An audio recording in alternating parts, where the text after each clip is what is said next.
E kom pas një mur, kur kam qenë edhe zavendës ministre dhe ministre, në murin ballor, edhe tash e kam në zyrën time, me portretet të grave shqiptare që më kanë frymzu.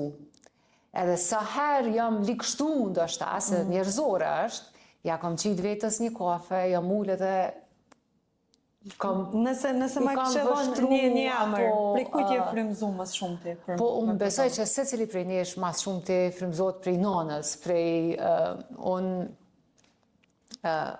unë kur e kujtoj rrugtimin e nanës ime, nana ime ka lind në një fshat malor.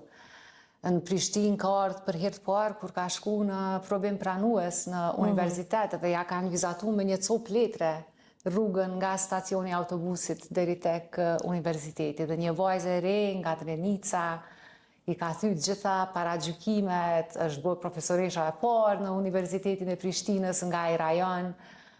Edhe vazhdimisht ka frymzu vajzat e reja që me u shkollu, ka qenë aktive politikisht, po përtej saj, unë mendoj që figura ma unike në historinë tonë është Shote Galica.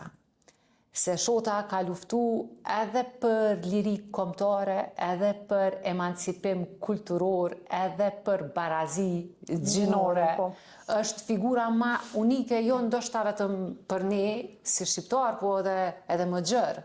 Francesht e kanë Jeanne d'Arc dhe e kanë ngrit në piedestal, ndërkohë që ne si shoqëri kemi bërë shumë pak. Për figurat tonë. Ende nuk ka një institucion të lartë, edukativa, ushtarak që e bën emrin e saj, ende nuk e kemi një shesh apo ndonjë përmendore në një vend apo hapësirë qendrore.